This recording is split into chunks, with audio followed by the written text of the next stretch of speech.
Well, hello everyone, and welcome back to our YouTube channel. Today I'm here with a friend of ours who lives here in Tirana. That's right. You want to introduce yourself? Hi, my name is Kevan. I'm from Rochester, New York, and I live here in Tirana. Kevan also has a YouTube channel where he's talked about his life and experience in Albania, and is actually pretty famous on social media, from my I understanding. wouldn't say that. You wouldn't say that. It seems like you've built quite a platform for yourself. I would say on TikTok, some of the videos I made grew relatively fast for some reason. And I think it probably started with a really bad documentary from 2019 that still haunts me on the internet to this day.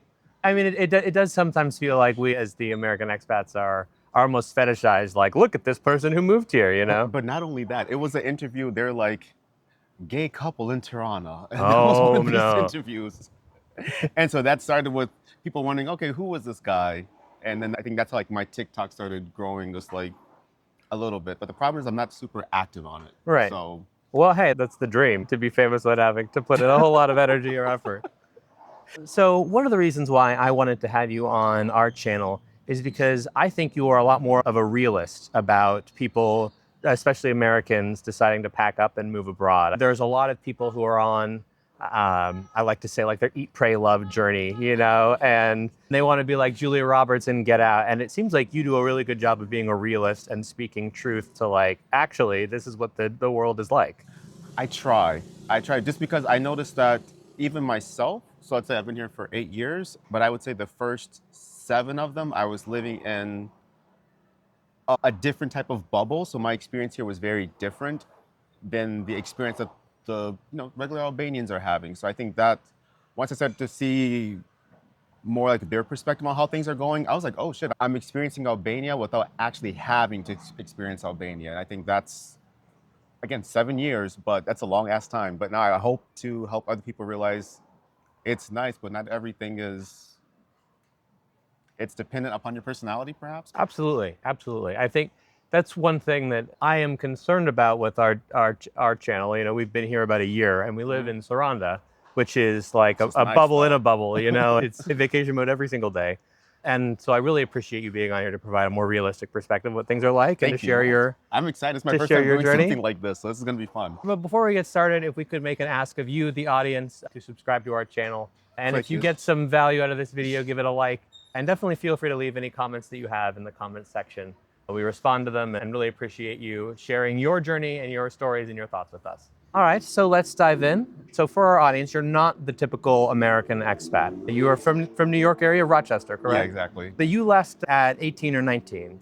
Oh, yeah, so let me explain it. So I left the US when I was 18, like right after high school, 2012, December, if I remember correctly, to go to the Netherlands for like half a year because I was raised in a really religious family and I was doing like, I don't want to say proselytizing, but I was like, I want to preach and to teach the people the Bible Spread abroad. the gospel, yes. The gospel of Jehovah. And so that's what made me leave. And then I would say from 18 to 23, because I was 23 when I came here, the Netherlands, Belgium, and Italy, trying to figure out a way to leave the US, but also preach to people abroad. And so then at 23, after leaving Belgium, I was debating between China and Albania. I picked Albania, better choice actually, now that I think about it. And that's what brought me out here originally, just like wanting to teach the Albanians about the Bible and also just wanting to leave the US. And I saw, I was like, oh, I can stay here for a year. That's God looking out for me. Absolutely. Well, tell me a little bit about between China and Albania. So I had been in Belgium when I was living there. I was working as an au pair, which is not a typical job for my demographic, but I had a really nice Belgian family. I still keep in contact with them. And when I was going there, I was with an Italian language church because like Jehovah's Witnesses will do their churches based on language. And if you're in an Italian one, you go to speak to the Italian people at their houses. So I was doing that. And then something happened where I think my Italian church moved locations. So I was like, okay, let me pick a different one. I didn't want to do Dutch or French. So I was like, oh, let me try Chinese. So I was with the Chinese church for most of my time in Belgium. And that's what made me very interested in going to China. But then there was an Albanian guy in one of my churches and he was telling me about Albania. So I could stay here for a year. It was much easier. So I was like, you know what? I'll try this instead to see how it works out. And I think maybe I don't know how many months it took me from Belgium to Albania to move. I don't remember.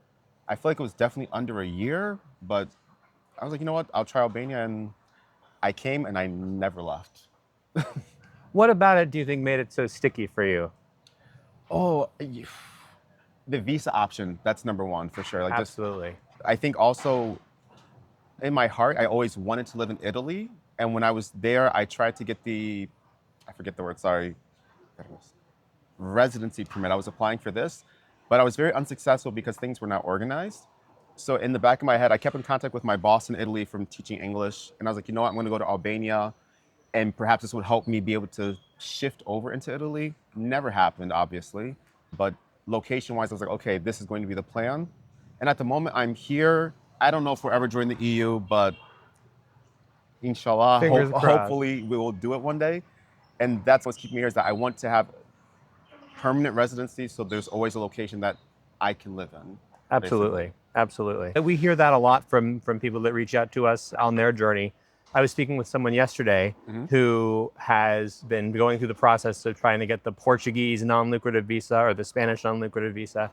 And because of the exodus from the USA, there's just no capacity to get appointments at the embassies or the consulates in the US. luck. Albania, it's like a second tier option of like, if I can't get my first choice, let me check out Albania. And from the long-term expats that we've spoken to, a lot of people discover it that way. They fall in love and then they don't leave. Exactly. That's a really good point. I didn't think about that. It's, for a lot of people, it's not their first choice. It's like, this is a option and it looks easy, so I'll head that way. Right. And for people, at least right now, who are feeling panicked about the situation in the United States and want to get out, I think the 12 months visa-free really makes it compelling to be able to leave, come here, and figure it out along the way, as opposed to trying to do a bunch of prep work ahead of time. I agree with this 100%. But The first visa I had was a student visa. I did not go to the school. So I went to a language center. I was like, hey, can you guys sign me up for classes for, I think 2 years is what I asked for. So I could bring that to the immigration office and say, look, I'm registered as a student, and that's all I needed. And I never, sorry for the lady who that was years ago, but I never attended those classes. But it allowed me to stay here. right. And I've been impressed with your Albanian language skills. So That's only recently. Last year, I did not speak much Albanian until a year ago. I really started taking it seriously, studying every day, being surrounded by Albanians. The year before that, I was studying maybe once a month. Not enough to make progress, but enough to like start watching like kids movies in Albanian and stuff like this. yeah, I recently subscribed to a cable package and stumbled across Alec Baldwin's Boss Baby dubbed into Albanian. And I was like, I can kind of understand what's going on here in this scenario. This might actually be very helpful. A good dub you should see that's funny is South Park. Oh, South Park in okay. Albanian, that's a funny one. Okay, this is something I have to find because I know at least most of the classic South Park episodes by heart. Oh, okay, then you will. So this might actually be extremely helpful for me. I have a new goal: find South Park dub in Albanian. So when you arrived in Albania, my understanding is you had a really challenging time. That first month here was rough. I know that there are some stories about roaches, some really challenging moments. Okay, yeah. So that first month for me was, it was bad. Like objectively. So before I moved here, there was this company by Zoguzi in Tirana that I had messaged. It was like a bunch of lawyers. I don't know what they managed exactly, but he said, okay, we have lawyers who speak Italian, but they also would like to learn English. And at this point, I'd been teaching English online for several years, and I wanted to continue doing that because I was semi-passionate about it, or at least I enjoyed the opportunity to help somebody and watch their progress. I came here, and I went to the office building, and they're like, hey, sorry, actually, none of the lawyers want to learn English right now. Oh, But it was okay because I was teaching online for a Chinese company called Tutor ABC. And within 2 weeks, they wanted me to sign some type of update. They were making changes, and I never signed it. And every time I would log into the website, they would have a notification pop up. I would click inspect to remove it and continue. And they go, your account has been terminated. So I was like, oh shit, I'm unemployed. The other job did not take me. The apartment I was in, it had roaches. And that was, and I mean like, when I say roaches, I mean like roaches from the Bronx. Like it was just, the whole building had roaches. And in my head, I'm like, so by the way, not every place in Albania has roaches. That's not a common thing. It just happened to be this specific building. I was in the shower and I saw one. I woke up in bed one time and I saw one, and I didn't know anybody except the host for the Airbnb at this point. Right. Who was friendly enough to pick you up in from the port in Durrës. Drove me back, just helped me out. He was a really good guy. But that was not a fun, like just like the first 2 weeks was not that enjoyable. You arrive, the place, there are roaches, you lose both job opportunities that you have here. It was hot as hell as well. I think it was like July, August. Oh my gosh, so it's 100 degrees. And yet you still managed, you still stayed, you still worked it out. I stayed. I think a lot of it helped was that as soon as I arrived, the people from my church were having a big convention. So I was able to go there and at least meet a couple of people, hear some stories from other Americans. Oh, we've been here for a couple of years. We enjoy it. So that helped because the people from my church also allowed me to find a new apartment with one of them. This lady let me rent it out. Back then I was paying 25,000 lek. So that's like $232. Wow. I was living in Vasil Shanto in close to Bloku. And I don't think you can find those prices anymore, but it was nice back then. I enjoyed it. I want to talk more about your experience with the church in a little bit. You have a lot of fascinating points on that. First, I wanted to touch on your experience with the community and with other expats. You make a powerful point in a lot of your videos that there's kind of a revolving door of expats, that you mentioned that there's only one person that you know that's actually been here for longer than you have. Yeah. What's life like constantly making new friends, having a rotating social circle? Tell us about that. Yeah, so honestly, I mentioned the one girl, she actually just texted me. She came here in 2016, so 1 year before me, and we still keep in, not everyday contact, but she's been one of the consistent people that have been here.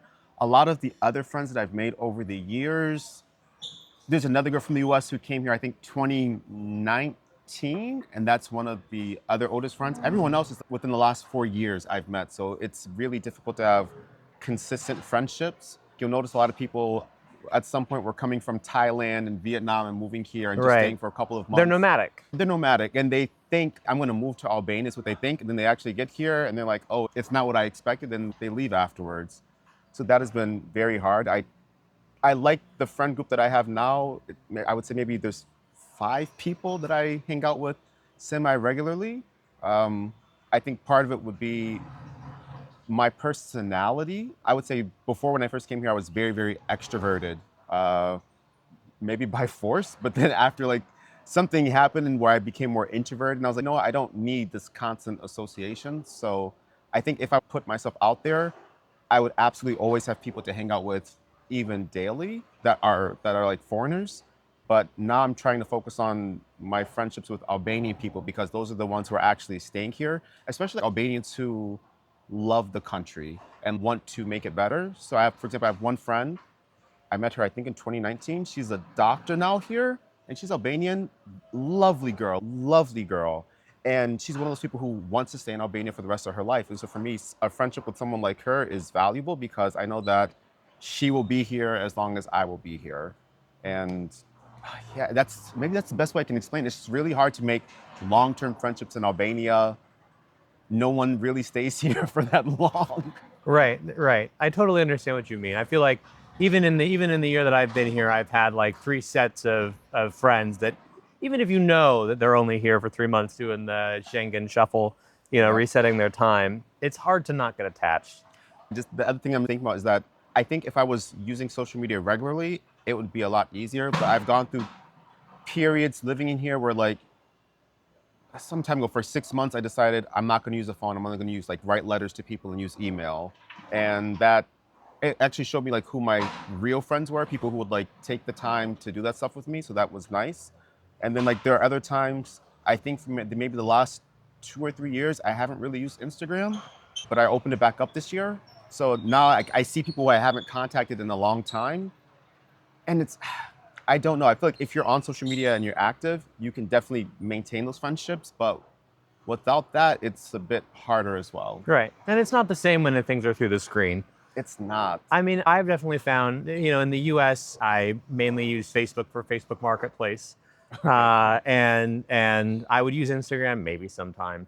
But here it feels like the whole internet is basically WhatsApp, Instagram, and Facebook. It's all meta products, Oh So wow, literally, you're right. yeah, so Wow, I didn't so think about that. it's not like public websites or you do a Google search for a blog or something. It's all online. If an Albanian wanted to open up a online store, they're not going to go and build a Website? www dot whatever. Instagram account. They're going to put you an Instagram account with like a DM for order. Yeah, literally, not even have the number or the address or anything. Just like DM us. Right. Sam wears a special type of contact, Mhm. and the only place he was able to find it was a contact shop here in Tirana. And there's no website or anything. There's an Instagram that he DMs, and then they ship it via courier to the souvlaki shop right below our apartment. And it's interesting, but it just kind of works. But I totally understand what you mean when you say if you're not on social media, if you're not participating in the social media conversation, it is challenging to Yeah. stay connected. It's very, even just like you said, the shops, everybody uses Instagram here. It's like the main, it's the go-to. It's like when I would meet people, a lot of the times they wouldn't ask for my WhatsApp. It was like, hey, hey, bro, what's your What's your Instagram? Instagram? Yes. Yes. I've completely changed the way I use Instagram. I've gotten way more consistent with posting on Instagram. Can I give just like one more thing that I just thought about? Of So course. at this point, what I realized, I was like, you know what? There's a lot of people who are meeting the first time, and I don't know if they're homophobic or not. I don't know what the vibe is, but they're asking for my Instagram.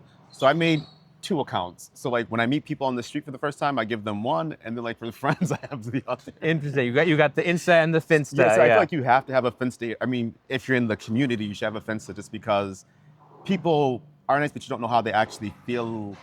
I don't know, with their religious beliefs. Not even religious beliefs. They're not really religious. Just how homophobic they are. I would say, just put it like that.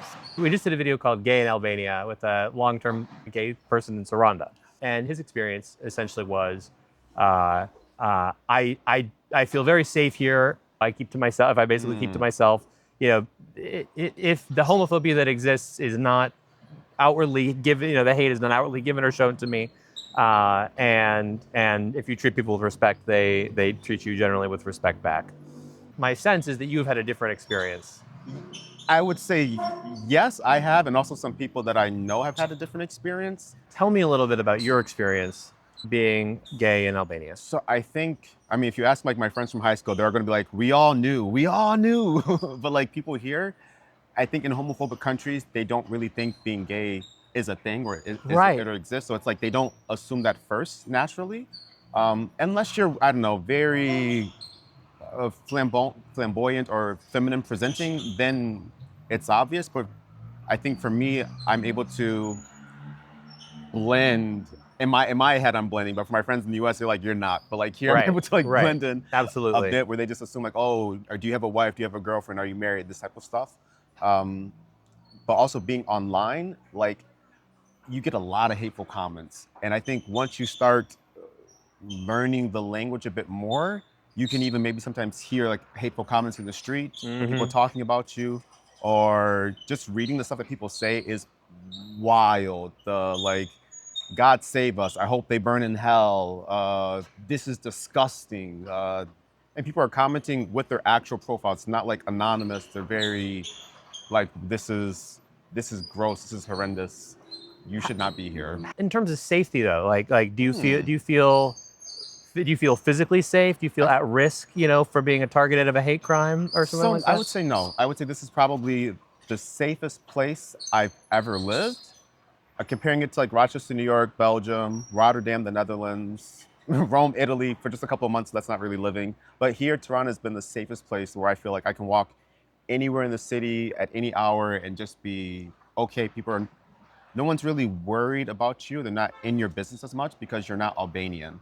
If I was Albanian, if I was Albanian and gay, I don't think I would want to live here long term. Right. Personally. But no, I feel very safe. I don't think I've ever had any problems, just hateful stuff. But I think that you'll get that anywhere you go. Right. In my personal experience, I think not having language skills has insulated me from a significant amount of. Well, me too, though. This is recent for me. It's not like. Okay, all right. So you I would spent 7 years just like. 7 years head in the clouds, and then suddenly you can hear some of the comments as you walk by. And they're like, oh shit, these people, again, generalization, because not everyone, but there's a disproportionate amount of people that are very against it. And the most surprising part for me was the women. I did not expect women to also be homophobic because normally, like, the girls are with us, Right, right. but the women, some of the women here are like, no, no, no, no, no, this is wrong. I think what fascinates me is the point that you mentioned of being even mildly straight passing. That people do not make. That's a good way to say it. Do Very, not, very mild. even if you're mildly straight passing, people do not make an assumption that you are gay. Everyone thinks they have a wife. And I think that what I've seen, I think it's beautiful, but also fascinating, is the level of physical intimacy and intimacy in general between men and male friends. Straight men and straight male friends. Oh wow, yeah. When they're sitting next to each other at a cafe, it feels like the society is still very patriarchal and gender segregated to the point where there are a lot of what I would call like close, intimate friendships between straight Albanian men. You're right. Where they dap each other up, they hug. You see them on the scooters. With the head daps like this. Right. And where when I first arrived here, with my judgmental American, I'm just like gay, like that is a very gay activity that you're doing. The way you're riding the scooter and holding each other, like. You know what? So I was thinking about this recently, like what it means. Let's say the gender norms in America versus here, where like there are things in America that are clearly. You'd be called gay for doing it. You see the guys, sometimes they're bigger with the really skinny jeans. Yes. And like the man purses. Like this type of thing where like, sometimes like my Albanian friends, like when we're walking side by side in the street, they'll like grab my arm like this. Have you seen this? Like when they grab your arm and like you walk, not arm in arm, but like walk kind of close. Right, while in an embrace. Yeah, like this type of stuff, or like just always putting your head to someone else's head, even in conversation, like come here, you grab by their neck. Mm-hmm. Like these type of, it's definitely more physical here, I would say. Right.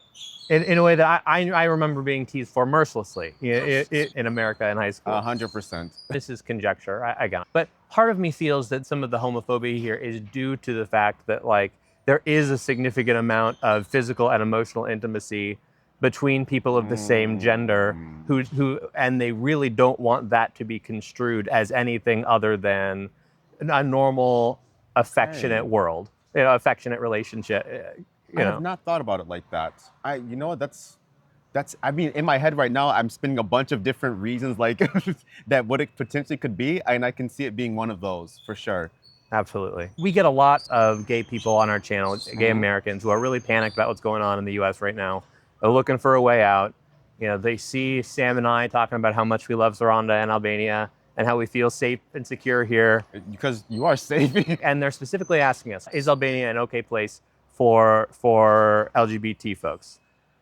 So, what would you say to those people in America who are wondering that? I would say if you are the L, absolutely, go ahead. Because like even we had those two, I don't know if you saw, like, was it a year or two ago, those two girls get married at the center? So like then they like adopted a kid. Like if you were L, I think you're very good. Lesbian, check. Yeah. B, or bisexual, I almost say it's like the same thing almost. Gay, I would say also the same thing. For trans people, I don't really know. Like if I had a trans friend and they were going to move here, I'd probably recommend them not to move here. Right. Just because, oh my God, I know I'm not going to be politically correct. I apologize in advance, but I do think that Albanians here, like if you don't look like the gender you're born as, you could potentially have problems. Like definitely people staring at you. More so if you could be mistaken for being Albanian, then I think it definitely would be a problem, because like being trans and Albanian has to be it has to be terrible here. Like I cannot imagine what they go through. Because I used to volunteer at Streha. It's like an LGBT shelter here. And they had some trans kids there. Everyone was gay. So what they do is, I think they're the only, at that time, they were like the only one in the Balkans helping people out. And I would talk to these kids and hear their stories. I say kids, teenagers in early 20s. Who've been kicked out of their homes for being LGBT, yeah. And just hearing like how their families would treat them, I felt really, really bad for them. So like for a trans person, I would not recommend it unless you are, let's say if you are a trans woman and you look like a woman where nobody can tell, you look like a bad bitch, this type of thing, then I would say, okay, give it a try. I do think the sentiment towards trans people has changed a little bit within the last year. And I'm only saying this is because I was watching Albanian Big Brother. I don't know if you've ever watched this, but like... I've only heard how crazy it is, but I gotta give it a... It's shit TV, but like, I didn't have a choice, so I was just watching it. And there was a trans woman on there named, I think, Amber. And she was one of the most, people loved Amber. Like people Was it like loved her. Albania's Clay Aiken moment? Oh, I don't, Clay Aiken beat Adam Lambert, right? No, I know Sam has talked about how growing up gay in rural Missouri, when Clay Aiken was on American Idol in, I don't know if this was 2003, 2003 to 2005, it was a representation moment where suddenly who have been anti-gay their whole lives are like, well, I don't like the gays, but that Clay Aiken's not bad, so I don't think we need to discriminate, you know? So the people I was around, let's say they were very homophobic, and they would talk about Amber in a way that I did not expect. They would call her, they have like a word in Albanian. Have you heard like the word peeve? Super peeve. No. It's like peeve means pussy, but if you see a girl that's like fine, like, oh, super peeve, like she's hot, she's a baddie. And they were calling Amber this. And I was very surprised to hear these men who are very homophobic describe her as that. And I tried to understand their thinking behind it. And they're like, no, this is a woman because, this is their thinking again. This is a woman because she had the bottom surgery. So it's like, oh, she's a woman with, as they said. Was that discussed on Big Brother? Low mileage. That's what they call it. They're like, so it's real. We would like to be with her. Like, and I was like, you guys are a different breed. Wow. But that's what they were saying. Like, oh, she has a feed with low mileage. I would do her, basically. The misogyny is so strong. It's wild. That's an incredible statement. That is. It's strong. Wow. Okay. I think the other consideration I have is, as a foreigner, as a gay American, you are treated as an American first, a foreigner first, which is also very surprising because like normally I'm black first, American second. Interesting. But here in Albania, it's American first, black second. And even when people, sometimes they'll approach me and they won't know where I'm from, they'll guess like, oh, are you from Nigeria? But then I say America and it's like, oh, they only have like, this is your country, this is what you're connected with. They don't associate you with anything else.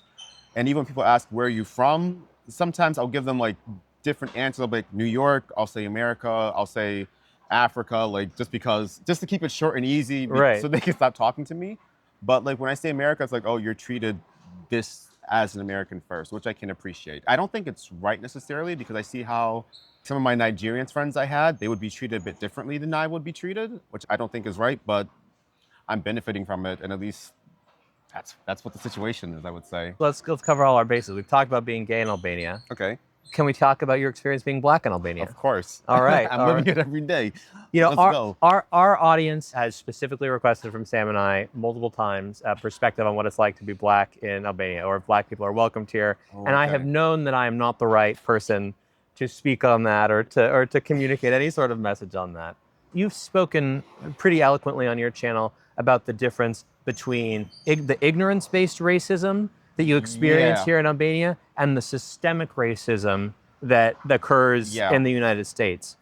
So can you tell us a little bit more about that, and then maybe more broadly about your experience being black in Albania? Okay. If I go off on a tangent, please. Of course. That's what we're here to. We're here to be on tangents. So I would say systemically, I notice there's not really a problem here because again, I'm American first, so I have that privilege here, and then black second. Systemically, there are no issues, except if you are, I think, a Roma person, or maybe from the Albanian minority group, like the Egyptian people that they have here, then I would say probably you would have more problems with racism because people are judging you. They're going to call you slurs.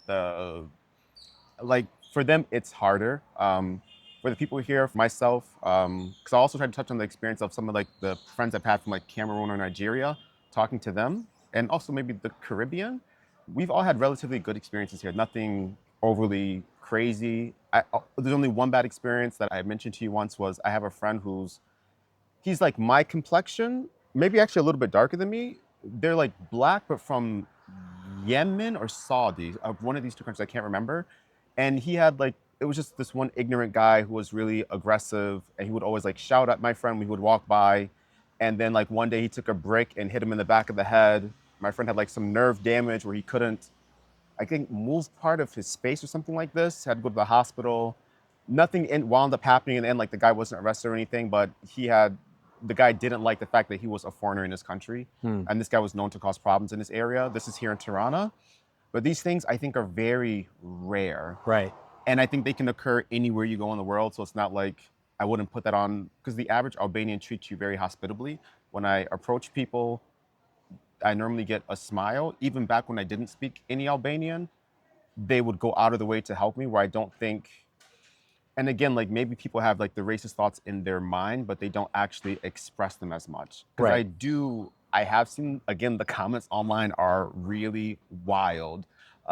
Like, especially for like, I've seen some Black women come here to Albania and then talk about how they've been harassed by men on the streets. Because that does happen. The men here, like one of my best friends, she's not Black, she's from Belgium, and she was being harassed by men sometimes, like just like people like making Yeah, these the noises. cat calling, Yeah, yeah. the cat calling. So that happens to them. So I don't think it's necessarily just to Black people. It's just like if you're a pretty girl, you can expect that to happen. But it's typically like the type of man that made these comments about the trans woman, like this very misogynistic man. Right, And again, right. not all the men here are like that. Dirty old men. Yeah, dirty old men, the younger guys who are, like the guys who hang out on the street, like these type of guys will do these type of things and not think twice about it. But from the racism aspect, I would say the worst you can expect. Because I also had a conflict. There was another Black guy who came here in Albania, made a video about Albania is like the most racist country and shared his experience. He even like at me in his video title, calling me out, was like, no, he's lying. And so from his perspective, I understood why he considered to be racist. For example, like he would see the N-word in graffiti on walls. My building actually had that too before I moved in there. It had the N-word, but we like spray painted over it. So like that's something you'll see. You will see kids on the street will sometimes walk by me and just say the N-word while looking and pointing at me. That happens. Even like adults, what's up, my, and then they'll say the N-word. Like this is a common thing. I realize though it's typically out of ignorance. Because once I explain to somebody what this means, and I try to give them an equivalent in their language. So the best way I explain it is like, in the US, this is a word that makes people upset enough to the point where they want to fight. So I'm like, that's like someone coming to you and saying, "Ta qisha motren," and like, I hope your sister gets fucked in Albanian. Yeah, so like I like that type of, I don't know, reaction is what you can expect to get. And once I say that to people, then they understand like, oh, I'm so sorry, I didn't mean So they it. just don't understand the cultural context of They the don't word. They've maybe heard it in rap music. Exactly. Or... It's the rap music. They see it online. They use it with their friends because they use it with each other as well. Because if you ever join an Albanian group chat with just men, you will see how it's one of the worst. I would never recommend that to anybody, but if you ever get a chance to be in one and infiltrate it, that's the most racist shit I've ever seen in my life. Like, not even like ignorant, like hateful type of racism tends to say in the group chats, but in the day-to-day life, I've not really experienced that much. Some people be like, oh, Zizak, which just means like Black person, just more ignorant, but nothing hateful or nothing that would make me feel unsafe or like I can't leave my house. Right. And so I would say for the Americans, because I realized their perspective on racism is, I don't know how they experience it in their head. Whereas I know one girl here, she had a problem where she felt very, not insecure, but that people were always looking at her. And so because she had this issue, when people would interact with her negatively, she would assume, oh, they're racist. I'm like, no, bitch, they're not. I'm like, you didn't even understand what they said in Albanian. Like, this is nothing to do with related to race. So I would say that if you are able to kind of self-regulate your own thoughts and be able to understand how you're feeling and why you're feeling it, and also the other person, then I think you will have a good time here. I don't think the race part will even bother you that much. This is something that you touch on a lot in your content that I really appreciate, and was actually one of my main takeaways from my Vipassana meditation retreat that I did recently. The building one's capacity to manage their own reactions. We're all going to be faced with sensations and stimuli and situations that are unpleasant and that we might not like. But that 100%. one of the skills that you need to succeed, especially as a long-term expat or immigrant or whatever people would like to identify, is the ability to choose and manage your own reactions to these things and not immediately go to an assumption that only furthers your own misery.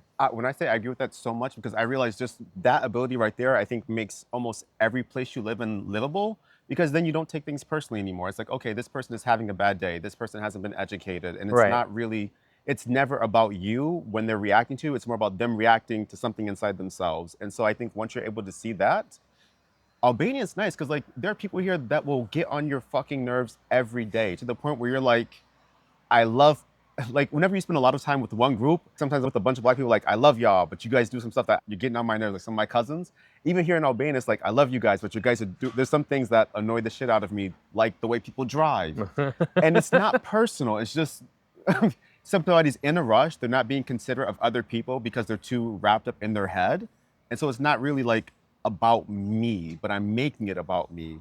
And I think when you stop doing that, it makes the country a lot better.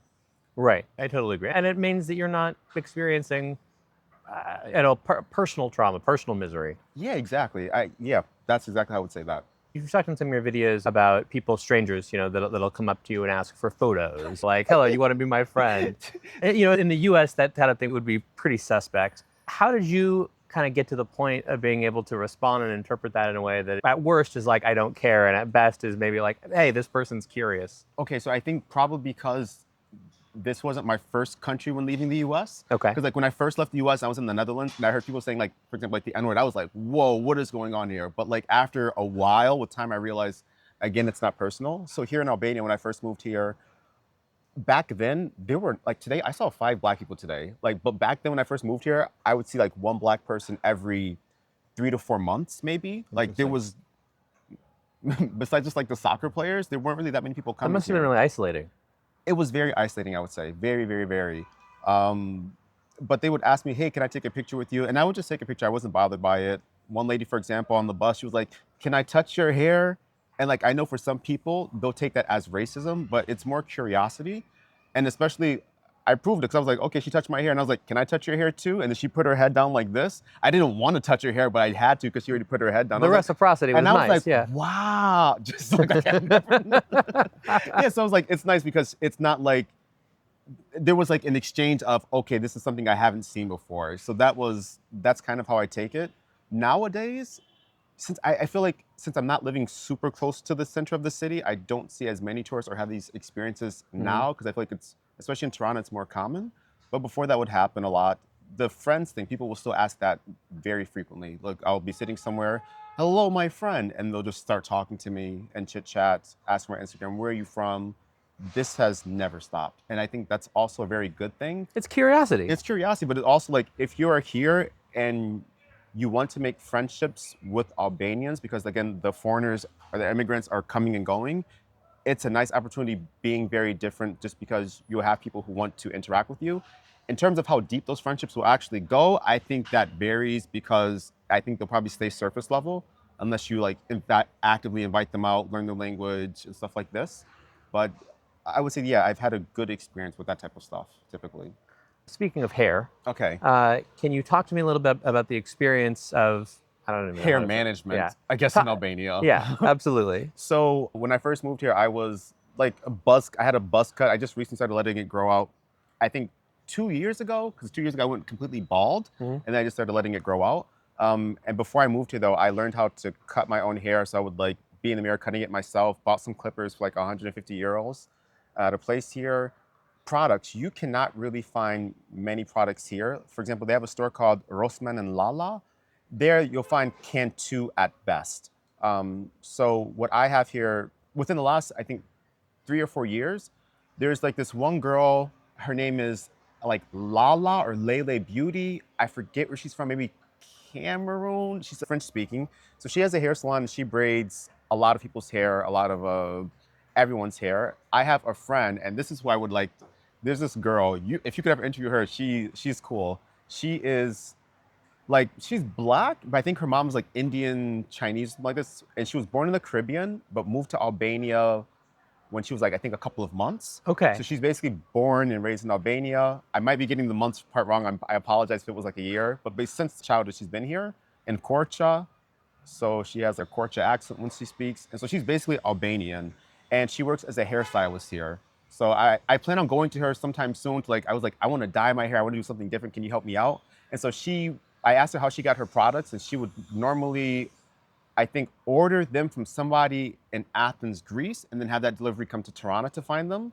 Because I think the only populations, I think Greece and probably Italy would be where you would get a lot of products from. But now that more people are coming here, I think you can probably find them. I don't know how to find them yet. I haven't actively looked for it, but you can definitely find product. Maybe you can like do a DIY thing, like make your own leave-in conditioner with, you know, conditioner and water or whatever.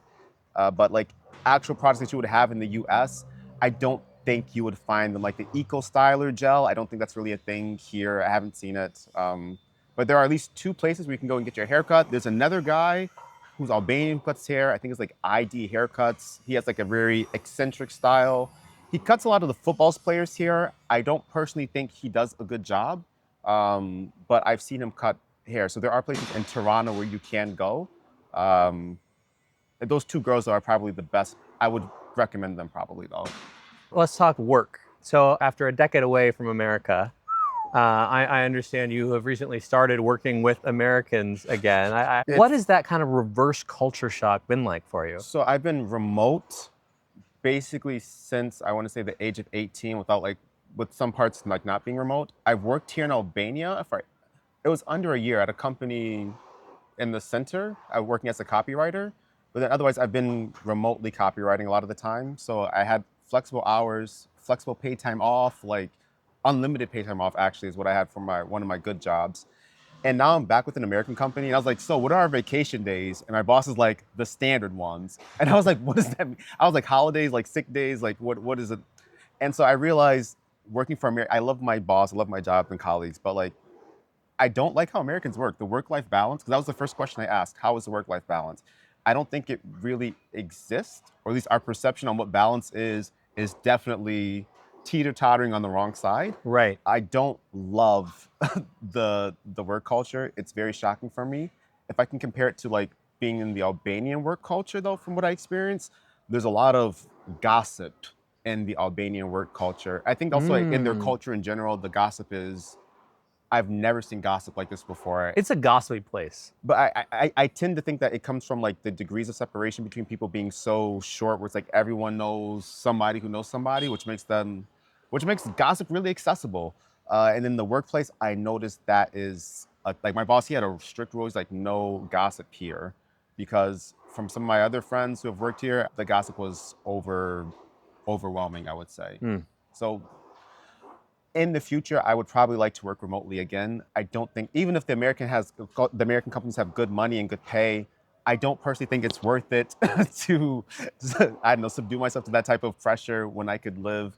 Because when you're working remotely here in Albania, every day feels like, not a vacation, but you have so much control over your day-to-day, everything is nearby, where I could go out and have coffee with my friends in the morning, watch a movie at lunchtime, come back home and start working, and it's balanced. Right. That's the best way I can say it. I think that's one of the things that I've really appreciated that I wanted to get away from was the workism in America, where you meet someone and the first thing that you're asked is, what do you do? It's almost a go-to default. Ooh, okay. And that doesn't seem to be in my experience here. If anything, if someone's trying to determine the size of your wallet, they ask you how much you pay in rent. Oh my God. So, I thought that was the reason why. I spoke to some people. I was like, why do you guys, because the first question I always would get, where do you live? What do you do for work? How much do you get paid at work? How much does your apartment cost? Right. It feels very invasive, but it felt super invasive at the beginning. And then I asked one, they said, oh, we do this sometimes like, to know, to see, like to size you up, but also to know the market. If you're not getting paid enough and I know how much you should be getting paid, I'll tell you, no, that's not right. You should be getting paid more. Or if you're paying too much for rent,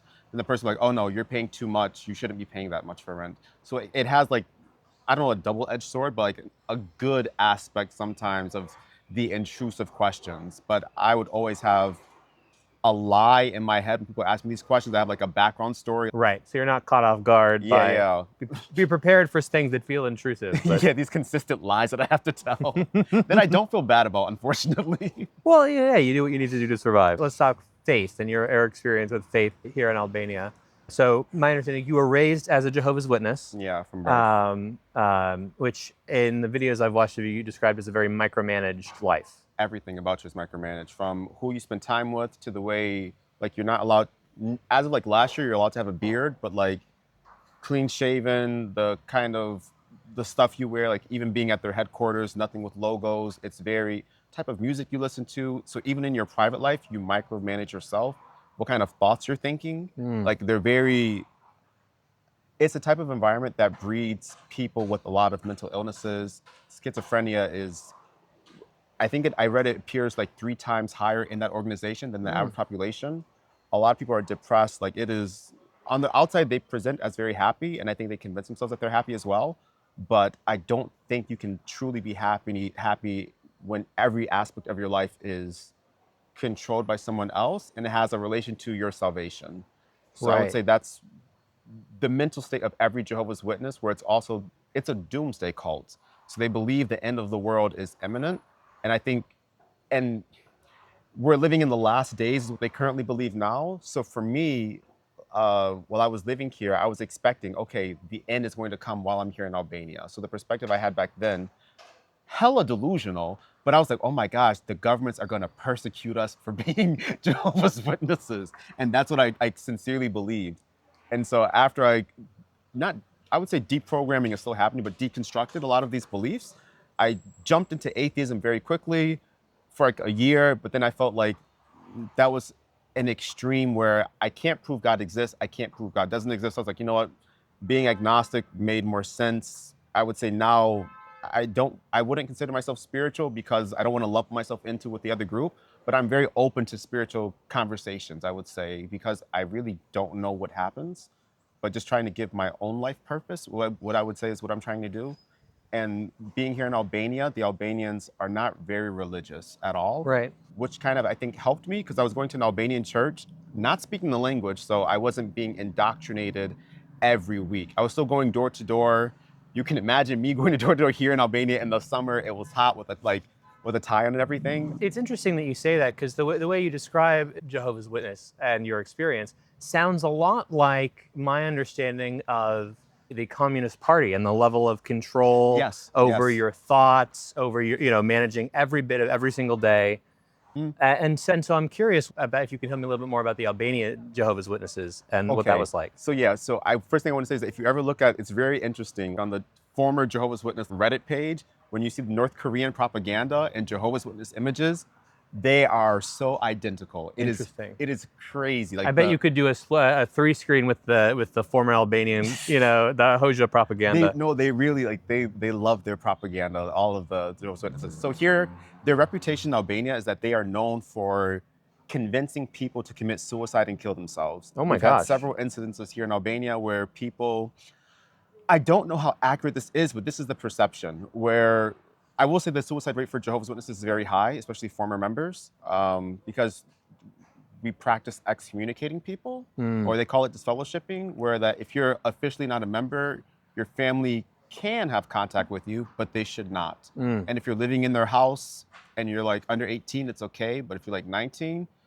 that person should be leaving. They're not serving Jehovah. They should be kicked out of the house. So that's a very common practice we have, is cutting off family and friends. It's like for myself, I think maybe 2 of my friends talked to me I've had my whole life. Everyone else just like overnight, they're just like, you're not serving Jehovah?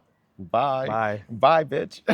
And so here in Albania, my whole social group was Jehovah's Witnesses here. And so when I left, I lost that. And I think that probably led to me making very rash decisions looking back, because I was feeling some type of loneliness and isolation. Also newfound freedom, which was nice. But I was like a dog off of a leash, I would say. Right. And so here, like I was saying, so to circle back, the perception here is very, very bad. So when I would speak to people about Jehovah here, they'd be like, no, you tell people to kill themselves. And we've had instances of kids jumping from balconies. We had an instance here. These people weren't technically Jehovah's Witnesses, but they were reading the literature. That one family from a couple years ago where they kept the dead body in the house, they were rubbing oils on it for their resurrection. So I should say this is not something Jehovah's Witnesses teach or encourage, but they do create an environment where if people would want to kill themselves from being micromanaged or not feeling free. And Albania being such a gossipy society, stories or myths that even might have a grain of truth to them take on whole new meanings as they're telephoned from person to person. Yeah, 100%. And I would notice my experience just going door to door. So I was out in Shkols, which is outside of Tirana, kind of. That's where my territory was, where I would do all my ministry stuff. I would go to people's houses and they would just look at me like, who the hell are you? And why are you at my house at 9 a.m. in the morning? And it was different because in America, we would knock on the doors typically in Tirana, they do the same, but like out there, it's more rural. Mm-hmm. So you would have to yell. I would hate it. Like, is somebody home? Like, Oh. like I would have to yell, and then they would come out. And then I can't speak Albanian, so like that's as far as I could go. But they were typically very polite and respectful. I appreciate their lack of being overly religious because I think that's influenced me the whole time, where I could kind of tone down how, I don't know, staunch I was. Yeah, that was one of my questions for you. Did being, physically removed and physically away, and as you mentioned, away from the language, make it easier to deconstruct those old beliefs? I would say 100% the culture. Again, I have to give credit probably to one or two of my close friends because they were able to help, because they knew me, they were able to help me regulate my thoughts because at that time, my self-awareness was zero. Like, you could tell me something and it would be, you talking to a deaf person, basically. I would not listen. You could not tell me anything about myself because I had my perception and that's just who I was. Not very reasonable, I would say. So I would say I would give the credit to my friends more than the Albanians. But what I appreciate about Albania is that they have, I think maybe you've heard this expression. What is it? Feja Shqiptarve or Shqiptaria or something like this. Yes, the religion of Albania is Albanianism. Voila, this Yes. right here. So I like that, and I wish we would adopt that in America, especially like for my culture. That would be great, 'Cause, yeah. like, I feel like Black people are too religious in America. Like, you guys need to tone it down. This religion is not made to benefit you. Like be for the people first. Because they had another one. I think one of their poets made a poem.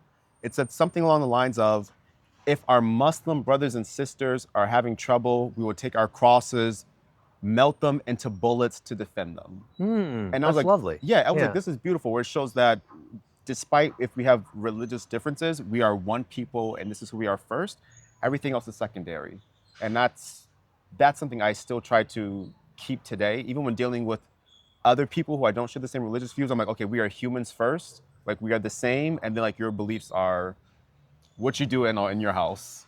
Right, absolutely. There's a live and let live Yeah, exactly. I appreciate that here a lot. attitude when it comes to religion, but I feel in ways to a lot of personal activities. There is this attitude of kind of live and let live. Yes. Anything else you want to say about identity and belonging? I would say that it's possible to find your community here in Albania and like the people you like, because there's outcasts or misfits everywhere, and these people normally stick together. It's like in Tirana, you have the bar Radio, which is really gay friendly. You have Tula or Tuneli, which is also very gay friendly. You have Tula Center, also gay friendly. It's like people who hang out in these places you can meet. The techno scene, any like techno DJ thing, a lot of the gay people go there. The young gays as well. So you can definitely find your community, and once you find them, hold on to them. Grab them tight. Yeah, grab them tight. Foreigners, but also Albanians. But I don't know. I like the friend groups that I have here. Like they're really nice people. I've loved this experience of found family. Yeah. Being in a place where I'm not surrounded by people like me, and you get to kind of discover and make your own path. And that's a theme that comes up a lot, especially when I'm talking with my friends in Saranda who are retirees or who are widowed, or for whatever reason have decided to move to Albania. You end up finding your family, you find your niche, you find your people, and somehow those relationships end up becoming closer than the ones you had. Actually, now you think now that you say that, I've met like some really nice people here, because I've met some Americans. I'm like, they're a little bit problematic. Like, I don't want this person to be a representative of my country. Like, I totally agree. I like to say there are good Americans and there are bad Americans here. And we tend to get, I don't want to say we get the worst ones here, but I've met a decent amount where I'm like, this person's a little cray-cray. And we get these type of people here in Albania as well. People who are, everyone I feel like is escaping something, but people who escape, come here, and then just, they enjoy life, so they're just happy people. And that misery doesn't follow them like with some of the crazy Americans. I noticed that misery definitely follows them into this country, and they, project that in small ways. Absolutely. They think that their problems are based on geography, but really it's not. It's inside, and they bring it with them. But also, I say this is definitely me as well. I was definitely one of these people. You know what? They're the problem, and then oh no, I'm the problem. And that experience forces you to do the self-work. At least that's been my experience. It's forced me to work on myself and to address some of these deep-seated issues. It's always me. One of the things I realized was that if I can't change the situation, then I need to change something about myself to be able to deal with the situation. And that's probably one of the bigger realizations I had, because I'm like, why do I feel unhappy? Why do I feel depressed in a certain moment? I'm like, it's literally just my mindset. There are people with worse lives in worse situations, and they're handling it better. So why am I not handling my situation the way they're handling theirs? What is it about me that's stopping me from enjoying this moment? And so Albania's been a really good place for me to just sit with my thoughts. And again, I have to be friends with the people around me. The people, like the friend group, they are more self-aware where they'll hold me accountable and say, that's bullshit. That's not the reason why you're upset. You're Right. upset because this happened when you were a child. Like these are the type of friends that I've been able to surround myself with. So I think that has made my experience probably. Absolutely, absolutely. It seems to me that what you really tell people is that surviving outside of the US, surviving in Albania long term, is about learning to manage your triggers and emotions Voila, yeah. in a way that allows you to lead a happy life no matter the circumstances or scenarios that are thrown your way. Yeah, I would say that's in a nutshell, that's what it is. Because again, I'm coming here, I can complain and say I'm not having a good time because I've heard some other immigrants come here and say, oh, I don't like Albania, I don't like how they do X, Y, and Z. But I'm like, you are still not having a worse experience than somebody who's living here and doesn't have running water, or someone who's living here and the only way they can get like some money is like, okay, they they're struggling so much that they're willing to sell themselves and vote for somebody so that they can receive money. Like I don't have to deal with these type of situations. So comparatively, just looking at other people, my worst life here is still better than someone who lives here and has like their worst life. Right. Absolutely. Absolutely. Kevan, thank you so much for this conversation. You have built such an incredible, complex life here over the past 8 years. You've said you'll probably be here for a few more years, but At least 3. At least 3 more years. But the future is kind of up in the question. So I'll ask, what do you see your future looking like? What does the future look like for you? Damn. So I think about this all the time, and so the point I kind of mentioned trying to find purpose is that I notice everything in my life has not always been. I would say like this. I'm very much a control freak in how I like things to operate, and foresight, I'll plan like a year ahead.